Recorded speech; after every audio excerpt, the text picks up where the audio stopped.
Now let's very quickly put these things into work. With just what we've learned already, you can actually do a lot. So let's look at this. I've got four images. We've got this light bulb image that we saw before. I added a lens flare, and we have another image that's just this texture. You can take textures from anywhere, from like the sides of buildings or whatever. You know, it's nice to kind of start collecting textures because you can add them to your files really, really easily. You know, like old paper or metal or you know, concrete or whatever, and you can find them everywhere online too, but I'm constantly using those just to add little effects.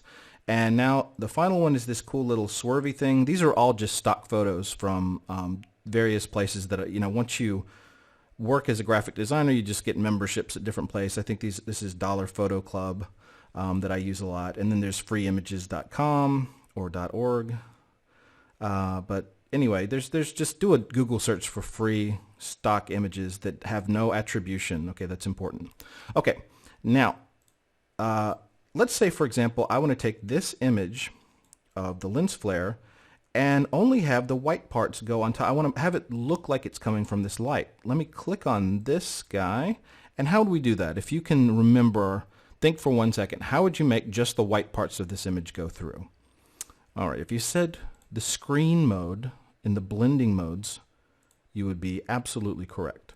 So let's move this down, and I'm just, you know, clicking on the layer with the select tool, this guy right here, just clicking on it and moving it around, and I'm going to put it kind of over this image. I don't want to put it in the middle because that just looks a little, you know, it doesn't look right. So I'm going to move it over to the side and make it look like this light bulb is glowing a little bit. Okay.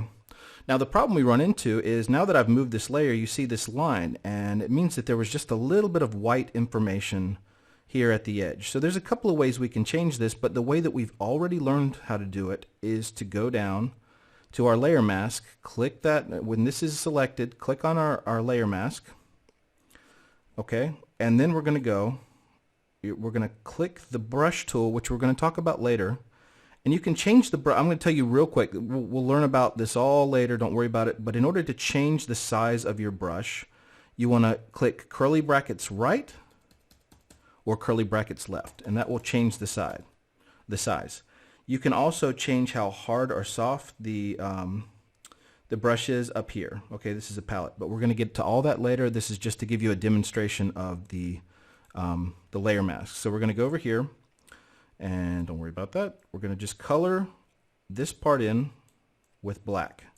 So now it blends together. You don't see it anymore. That line is gone. And a lot of Photoshop is just blending things so it looks right to your eye. Now moving right along, let's go up one layer and we have this guy. Now what do we do if we want to add this texture to the image? Well, probably the best two ways that we have right now would be multiply, which would take all the dark information and put it over on top of this, or overlay. Okay, now I think overlay works pretty good, but it doesn't work when it's 100%. So what I'll do is I'll go over here and I'll take down the opacity. And you can see that it's going to just add this texture on top of the image. Okay, now multiply actually does a pretty good job. So you could do multiply and see if you like that better. There's no right or wrong, but I just want to show you what these things do. And now let's go up here to this guy. You know, we'll leave that. I'm not crazy about that, so I'm going to turn that off. Now let's go up to this top guy, and we've got this cool little line. Now what if we want to add this line here to the image and just give it a little bit of oomph, I'll call it. Well, we want to get rid of the white part and just have this part, the wave part showing, okay? So again, we can just do multiply and see what we get. Okay, that's pretty cool. That actually, it doesn't work great. Okay, so it doesn't work great over here, but it kind of works over here, and then we have this line here. So the next step is what? Go down to the layers, layer mask, click on that, and then we're going to draw black in all the areas that we don't want it to appear. Okay, let's draw that out and draw that out. Okay. And this blue doesn't really match. So, you know, we'll go into changing colors and things like that, but I just wanted to give you an example of how you would start combining images together and making them look, you know.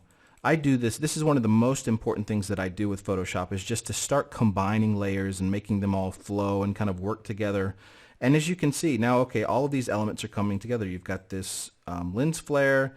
You've got this guy. If you want to add the, the element on top, doesn't really look that great, but sometimes if you bring that down, the opacity down a little bit, it adds just a little bit of texture. This actually works a lot better on pictures. If you're taking a picture of, somebody and you want it to make it look older, or if you're doing an ad and you want to take, for example, like when I do posters for movies, I'll overlay, kind of a rough texture on the top, and it'll just add this realism to it, and it'll get everything in the image will have this texture to it. So we'll touch on that later. I'm probably going to do a skill lecture on creating posters or creating like the aged look. So we'll use this a lot more. But I just wanted to give you a quick rundown of things that you can do with the skills that we've already touched on.